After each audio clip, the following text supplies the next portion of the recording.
Good evening, everybody. I hope everybody's doing well. This Saturday evening is about to be turning Sunday midnight my way, but um pretty busy Saturday. Did a lot of cleaning. I try to finish up all my shopping stuff, and it's late, and I figure I'll be on here for about maybe hopefully half an hour, no longer than that, because I do want to go to bed after this. I don't want to be up too late because I want to start my day off early tomorrow. But it's been a while since I did a story, and I figure, let me do a story. And I said I was going to do another story time soon, and boy, I got this story in my head. It's called Behind the Wall, right?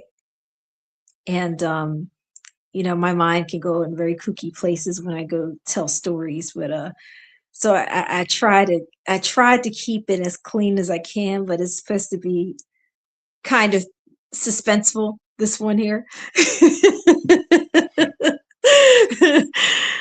just thought Mama Candy needs to have a little fun this Saturday evening, so I'm like, let me go and do some story time.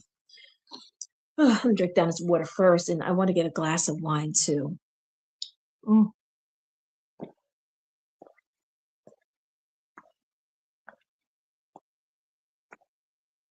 Ooh, it's cold. I wish I could hold this phone up to. Maybe I can. I mean, 17%. I don't know how long it'll last. Let's see, without having to worry about put the charger on the phone. And I'm going to get a little glass of wine because I do need it. Get a little glass of wine. Yes, we need a little glass of wine. Oh, what did I do with my wine? Oh, it's in the room. I need that, just a little tiny glass.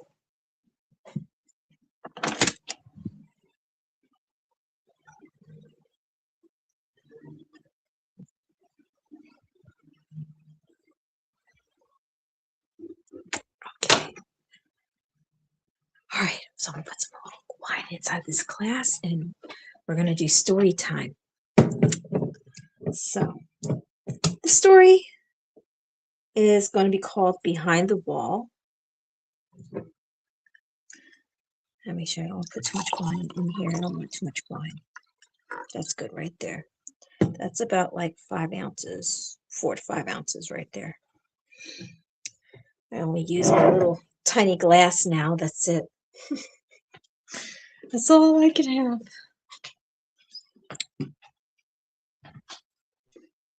Shut this off. So here's the story time hour. So it's been a while since Mama Candy's done these story times. I don't have them often, but when I want to have a little fun, I do them. And so this story is called Behind the Wall. Take a little glass of wine here. Gotta get my freestyle moment.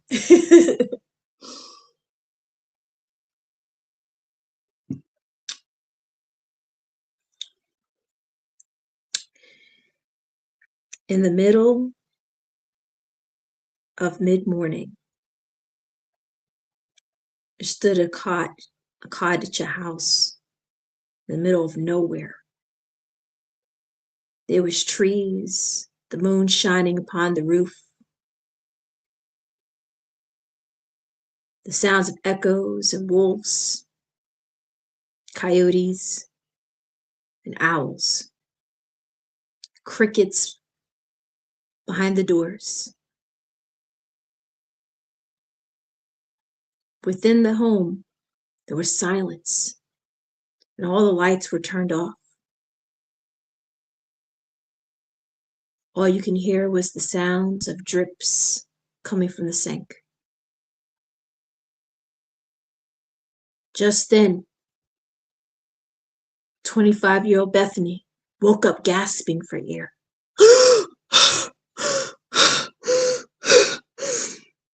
She gasped, trying to catch her breath, not realizing where she's at. And as she looks around the room, she sees a bed, no TV, surrounded by a wall. She looks around, panicking, wondering to herself where she is at. Such a dark place. So she tries to step off the bed, and she taps her feet onto the ground, realizing she had no socks or shoes on. And she was in a gown.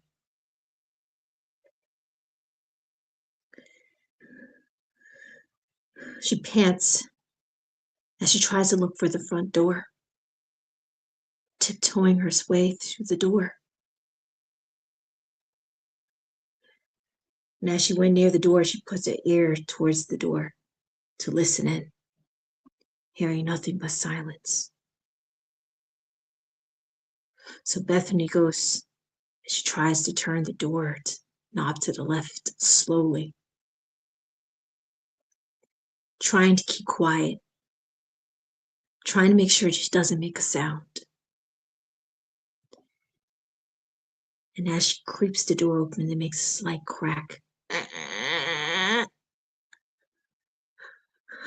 She pants as she looks through the side of the door, looking left and right to make sure no one stood around. And then she tries to proceed with opening the door even further, trying not to make a sound.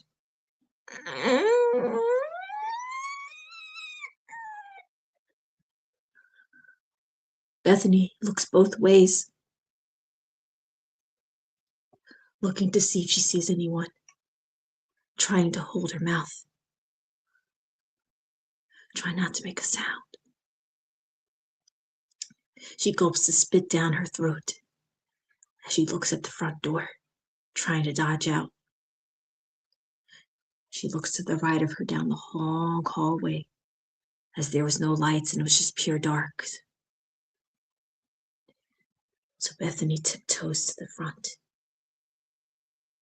working her way over to the front door.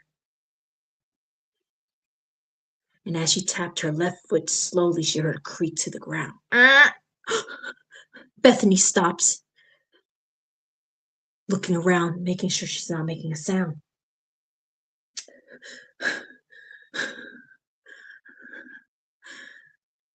So then she proceeded, and Bethany went slower, proceeding with her right foot.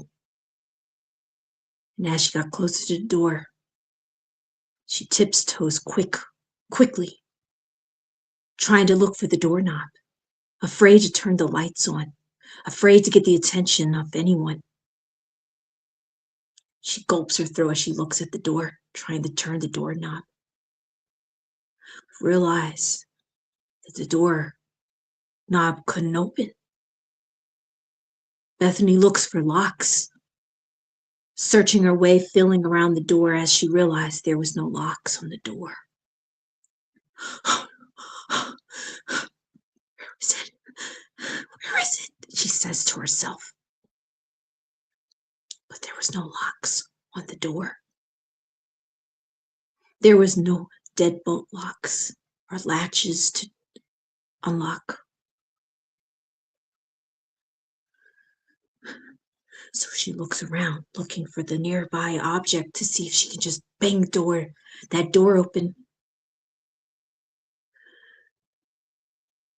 And as she turned around, the lights turned on. Suddenly.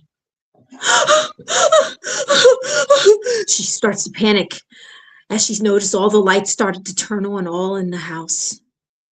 In the kitchen, in the living room, in the hallway. And then she realized that he was up. And then she tries to go and look around for the nearby object. She sees a hammer on the side of the door. She goes to grab it so she can go and break down the doorknob. And as she goes to break down the doorknob, she heard his voice. Oh, Bethany, Oh, Bethany. She turns around, and as she looked over, she stood. There was a man, long blonde hair, big, thick glasses on, about 6 feet tall, standing in the hallway, mentioning her name over and over again. Bethany.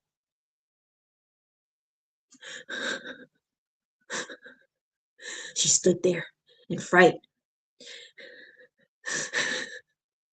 Please, just, please let me go.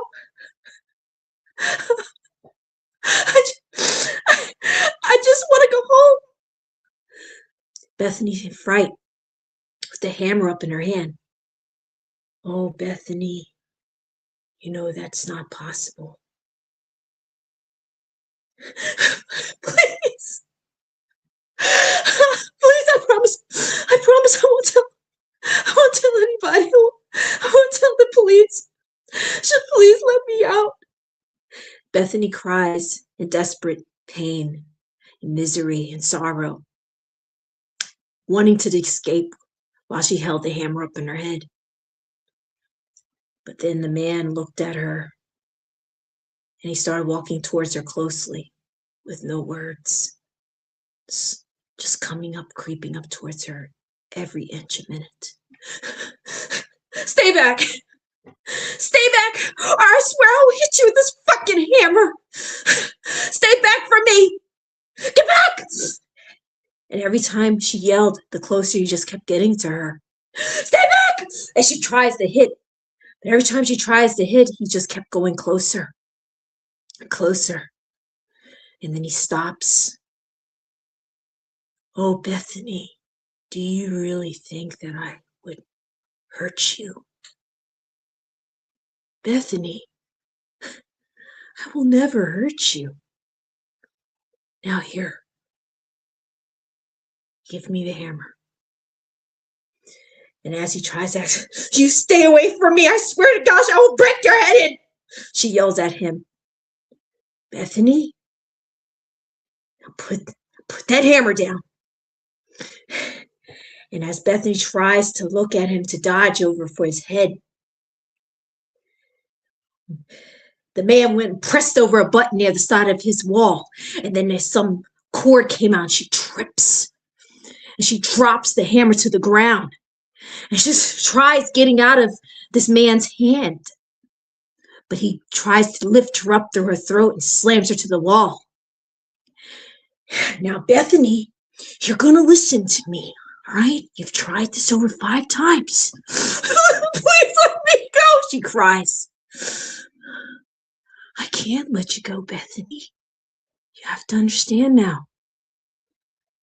I am your soon-to-be husband, and you cannot leave. You won't let me go right now! You son of a bitch! I'll never be your wife. I'll never marry you. I'll never have sex with you. I'll never have your children. Just get off of me! And then he stares at her. Oh, Bethany, I'm very patient. Look, there's no way you can escape out of this house. There is no locks. The windows are soundproof.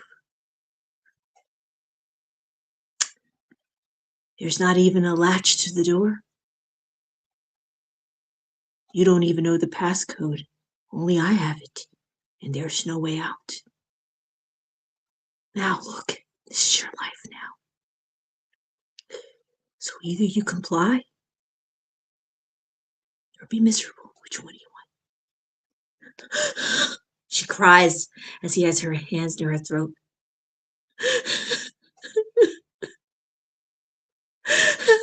Which one is it going to be, Bethany? I'll comply. I'll comply. She cries. Now that's my girl. That's my girl. He bends her over her head, staring at her in the eyes, dead look. That's my girl. Now, he holds her hands together towards his chest. Now just be a good girl. You understand? Just be a good little girl. And everything is going to be all right. So then, the next day, Bethany woke up. She was back in her chains in the bed this time because she tried to escape. Wandering around the room, looking around, knowing that she's been there for over 7 days, for a week, trying to figure out her escape, knowing there's no passcodes that she knows of to get out of the house. The windows were soundproof and couldn't break the windows. Not even the doors to the kitchens could open, because only the man whom she knew can only open it up with a passcode. And she knew Mr. Rogers was going to come in to feed her breakfast. Mr. Rogers always came in with the same thing every morning, oatmeal for the past 7 days. And always with 2 shots, one for her blood clots and one for her to be calm. Her biting her side of her nails as she's chained up in misery and fear and horror and suspense. She could feel the hairs and chills going through her spine and the goosebumps forming on her thighs, wondering how she will get out. Before Mr. Rogers can come in, she thought back to the day that she was taken, a whole week before, remembering Mr. Rogers evaluating her and putting her in a hypnosis state just to wake up to a bed in chains and darkness.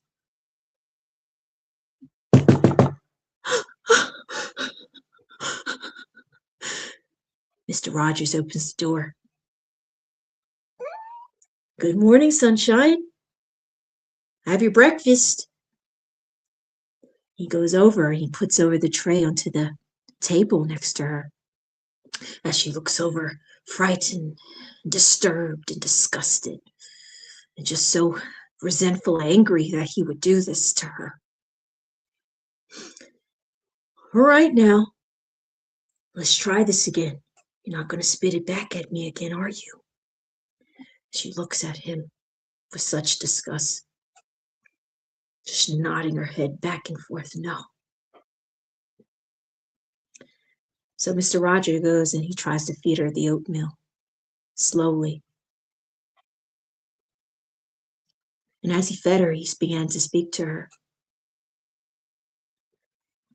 You know, Bethany, I've taken care of you for a very, very long time.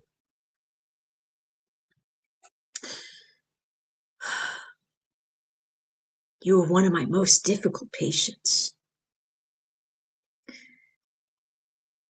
Very difficult patients. I've taken good care of you. The least you can do is be my wife.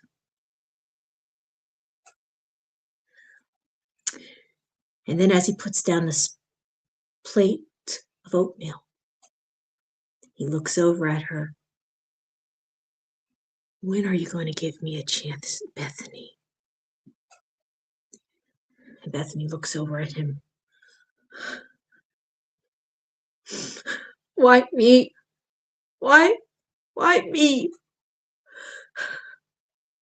Why can it not be anyone else?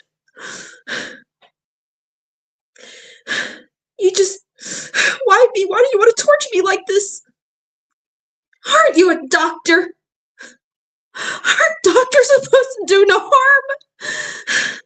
Don't you follow the Hippocratic Oath 400 BC? Do no harm. I'm not harming you, Bethany. I'm helping you. I am your psychiatrist. I'm trying to make you happy. I'm trying to give you a better life because this world is not for you.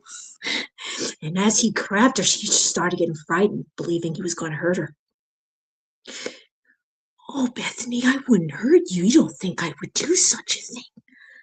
I'm your psychiatrist. I've taken care of you for 10 years. It's just that you're 25 years old now. You're old enough to be my wife. And we will make a great couple. And as he touches her face, she tries to turn back in such disgust. Don't worry. You will get used to me. Now, it's time for your medication. And as he tries to pull out the needle and squirts out the top of the liquid, she's like, no, get off of me. He tries to stab in one of the needles into her arms real quick, trying to calm her down. Now that girl, Bethany wasn't that bad. See, I'm good with the needles. You can't feel it. And he throws it to the side. Now these are just so I can prevent those blood clots from forming. Now you just let me put it in. And he puts it in slowly as she tries to fight. And he jams it into her arm and puts the second needle in. Then he proceeds to get up with his tray and he walks out the door as she begins to go into hallucination. And she falls out to sleep. Moments later, Bethany heard water running. Drip drops going on. The sounds of bubbles and bath. And she felt a washcloth being put to her stomach and to her legs. And she heard Mr. Rogers humming. But she could barely see him, and everything was so distorted. And everything was cloudy and fainted as he was humming. You're such a good girl. Such a good girl. As she heard him whispering. And she was in such shock and state, not able to really go anywhere. And then he puts his hands on her hand. Oh, Bethany, you're beautiful. So then she slaps his hand away from her in this hub, not being able to see where he's at. Slaps his hand away. Oh, Bethany, when are you going to give in? Don't worry, I'm going to take good care of you. You'll see. But just do one thing. Be a good girl, and everything will be all right. So he proceeds to wash her after a whole 7 days of never being washed, trying to take all the filth and dirt and funk between her legs out of her. Hours later, Bethany woke up and she was able to see clearly around the room. She thought to herself, how do I get out of here? What do I do? He's coming. I'll never get out of here. I'll be miserable. He may kill me. I may die in here. I don't know what to do. And then Bethany thought to herself, he said to be good. He told me that I was a good girl, that I will be good and everything will be all right. Bethany, thinking in her wisdom, if I pretend to like Mr. Rogers and I entice him, maybe I can get him to get me out of these chains. And just maybe I can get this code from him if I torture him in return. So Bethany goes and she lays her head back with a smirk, thinking she has the master plan for Mr. Rogers. Just then, the door knocks for dinner. Yes? Mr. Rogers? Is that you? And he opens the door. Of course it is, Bethany. Who else would it be? There's no one else here in this house. And he comes with the chart again. I made you a very delicious dinner. Nice mashed potatoes with gravy and a steak. Made medium rare just for you. Don't worry, your shots are not until the morning time. And then he opens up the food. And he proceeds to feed her the mashed potatoes as she goes ahead and eats willingly, putting a smile on her face. Oh, Mr. Rogers is delicious. Mr. Rogers, I've been thinking, you're right. I'm never going to get out of here. You know, I thought about it when you took your glasses off the other day. You look really nice without them. You know? Do I?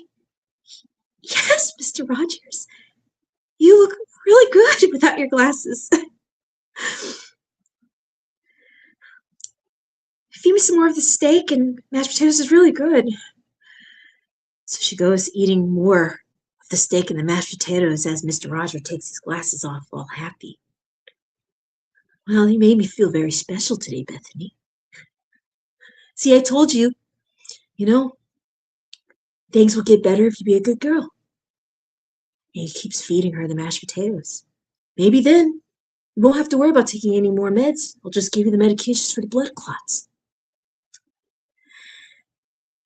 Yeah, you're right. It would be nice. You know, Mr. Rogers, I've been thinking about our wedding, like how we're gonna have a wedding without a crew. We're stuck in this house, and there's no one here. Well, I have beautiful animals in the backyard. They're my friends. I have 5 donkeys, 5 horses, 5 piglets. I have a bunch of cats. They're gonna be our guests.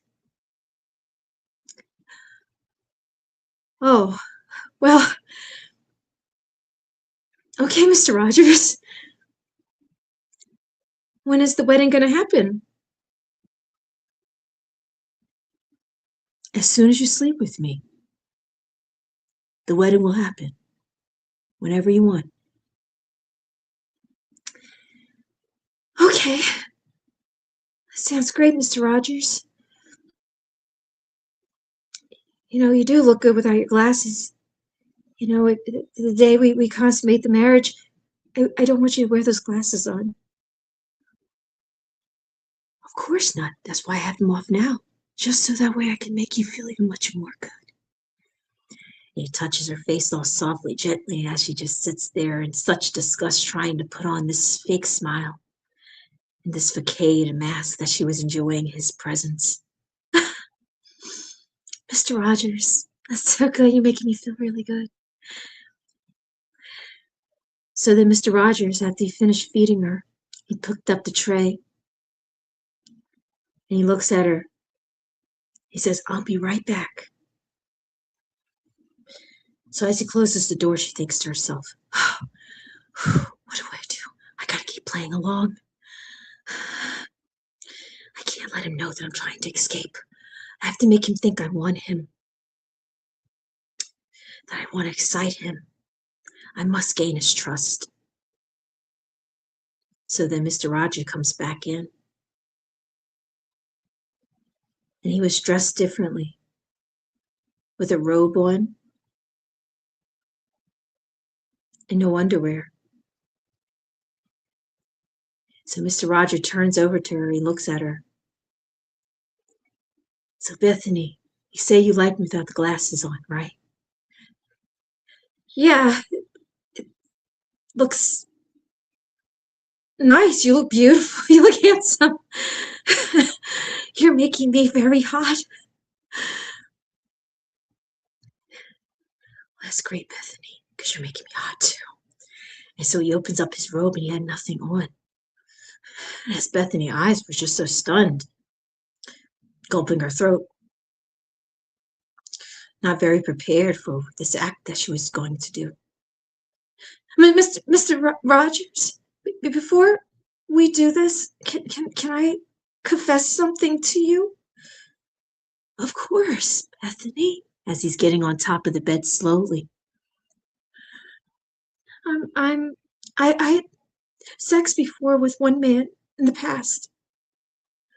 I hope you know. I mean, I didn't want you to think that I've never been with anyone else. Of course, Bethany, that's no problem. It's just one guy. And my eyes are still a virgin. Mr. Rogers, before we proceed, I wanted to know, how did you become a psychiatrist? just want to get to know you a little bit more before we consummate the marriage. I'm really, really interested. So then, Mr. Rogers looked at her. Oh, Bethany, that's a long story. But you know what they say? You gotta be crazy to become one. You gotta be crazy to be a psychiatrist. Isn't that why I have beautiful animals in the backyard for my fellows? What? Now it's time. Now you hush now. You lie down on your back and you submit to me. So Bethany goes and she lays on her back as Mr. Rogers goes to kiss upon her thighs and her legs and up upon her breast and upon her neck. And so Bethany closed her eyes to just imagine the beginning of her state when she first met this man, when she thought she could trust him. She thought that he was trying to help her, but all along he was keeping her sick, giving her medications, years of medications, years of putting her in psychosis and hypnosis, brainwashing her, making her believe that she had something she didn't have. And he proceeded to go within inside of her and to consummate his oneness. The night went on, and the crickets cricked. The owls made their noise. And when everything was set, when the deed was done, Bethany stood silent as Mr. Rogers laid there next to her, sleeping. What did I do? She thought to herself. What did I do? When the morning hit, Mr. Rogers got up and he looked at Bethany and he untook the chains off her wrist. Now, Bethany, we got to go in the shower. We got that wedding today. I got the animals in the backyard. We're going to get ready to have the music back there. We're going to celebrate. Just me and you. So Bethany puts on the biggest, fakest mask in the world. Yes, it's going to be a very more beautiful wedding. Yeah, we got to get dressed up. Wait, where's my dress? Oh, Bethany, I've been planning that for 2 years. I always knew your size. Every time you went in hypnosis state, if you remember when I used to do that to you, remember? Remember I did that? Yes, I remember. Yeah, I remember. Well, you know, I used to weigh your size. I used to measure you just because I wanted to marry you. And I knew that you were the one. I knew it. I knew you were the one. Let's go take a shower, Bethany. Let's go get washed up. So they both run to the back. They get in the shower. And Bethany goes in thinking to herself, this is my greatest plan. And this is my time to get back and get what I want. So as they go into the shower together, Bethany goes over, massaging his back and kissing him. You know, Mr. Rogers, you were right. I can't believe how stupid I was to think that, you know, we weren't meant to be. I mean, you make me dinner, you're taking care of me, you've never put a hand on me. You know, you've proven your love to me. You even let me out of these chains. Mr. Rogers stood there silently, just looking into her eyes, filled with desire and obsession, as she goes to kiss him on his lips one more time. You know, Mr. Rogers. Oh, Mr. Rogers. You know what I want more than anything in this world right now, Mr. Rogers? Oh, tell me, what is it? I'll do it for you, anything. I'll tell you what I want. I want my freedom. And she takes her leg and she slips Mr. Rogers in the tub with her foot as she slams him. And then she takes her foot and she hits him in the mid part of his balls. Ah! And she goes and she takes all the hangers down from off the shower curtain and she wraps it around the shower curtains around Mr. Rogers. She tries to strangle him and she slides him across the tub and she slides him across the hallway, trying to slide him across. And then she takes the hammer and she hits Mr. Roger over the head and she slams it over his head and he falls to the ground and she yells at him, "Tell me what the code is! Tell me the fucking code! Tell me the fucking code!" And she hits his ankle. Ah! Ah! Ah! You tell me the fucking code now! You give it to me! Or I'll fucking kill you! And then he goes and he holds his head with blood coming down. And he says, "You betrayed me. You can't get the code. And if you kill me, you'll stay here forever. I won't let you go, Bethany. I will torture you if you don't give me the code. Will you? Bethany, the code is a sound. I think I'm gonna pass out, Bethany." No, you can't pass out. You can't pass out, Mr. Rogers. You cannot pass out. No. You need to get me out of here. Mr. Rogers, you cannot pass out. Here, she comes over. She looks for the nearbyest bandages that she can get. We need to call 911. You need to live. I can't call 911. They will lock me up, Bethany, and I can't let you go. Look, you need to let me out of here. How am I supposed to get out of here, Mr. Rogers? So Mr. Rogers held his head as he gets up. Look, Bethany, unfortunately, you fucked up. I'm bleeding. The only thing that can help my bleeding is my dear friend behind the walls. What? And so he began to make sounds. Sounds that began to open up the wall. A sound that was so strange. And then, as he made the sound with his mouth, the wall opened up.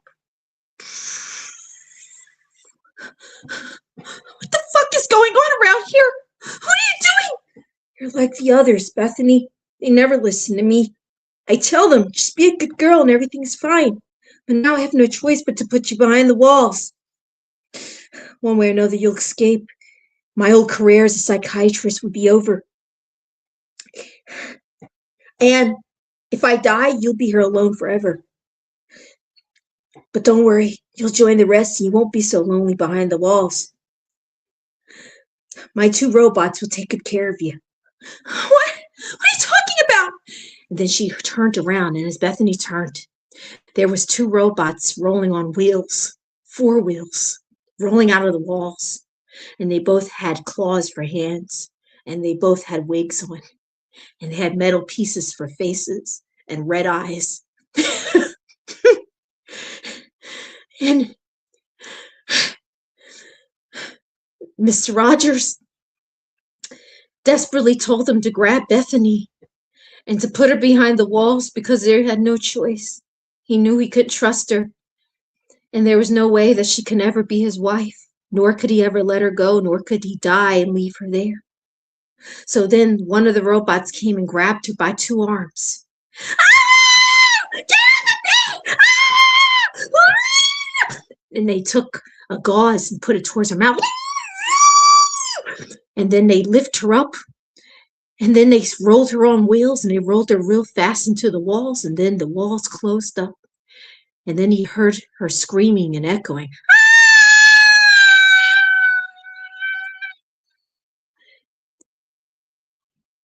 As the other robot stood there, it went up to Mr. Rogers, the bot that he had created. Mr. Rogers, let me fix your. And the robot went and it fixed Mr. Rogers' wound and injury, checked for his vitals, checked for internal bleeding, scanned him up and down with the AI system, looking for a clot. You all cleared, Mr. Rogers? Take good care of her. I tried to tell her, but she didn't listen. As they always say, 400 BC, hypocrites. My oath, do no harm. Please don't harm her. I will do very much, sir. And he turns around, the robot with the wig, and he rolls on his four wheels and goes behind the door. And he goes down an elevator that takes them down on a ground road where they never return. And then Mr. Roger goes and he turns on surveillance cameras and sees all 50 women over the years that he had taken care of and locked in the dungeon, being fed, being clothed, and all they had was each other.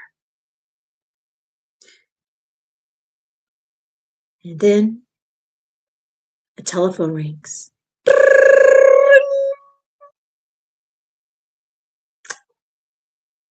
Hello? Mr. Rogers' residence. Hi. I've been having a problem. Oh, I'm sorry. What is your name? My name is Tony. All right, and your last name? Tony Casort. I need help. I need a doctor, and I need to talk to you. I heard so many great things about you. Well, don't you worry. Do you think you can meet me later on today at 12 p.m.? Sure. I'll be right over. And then Mr. Roger hangs up the phone. And he smiles. And he puts on a suit and tie. Ah, I can't let her see this bandage. Oh, well, accidents happen. And as he looked over towards the door, he made a sound with his mouth again. And the door opened to the front. And he took his glasses and he put them on. And there he went, at it again. The end.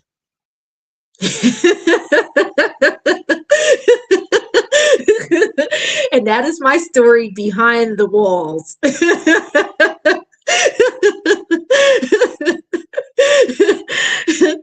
All right, well, let me go to bed now. Good night, everybody, and take care of yourself. Bye-bye.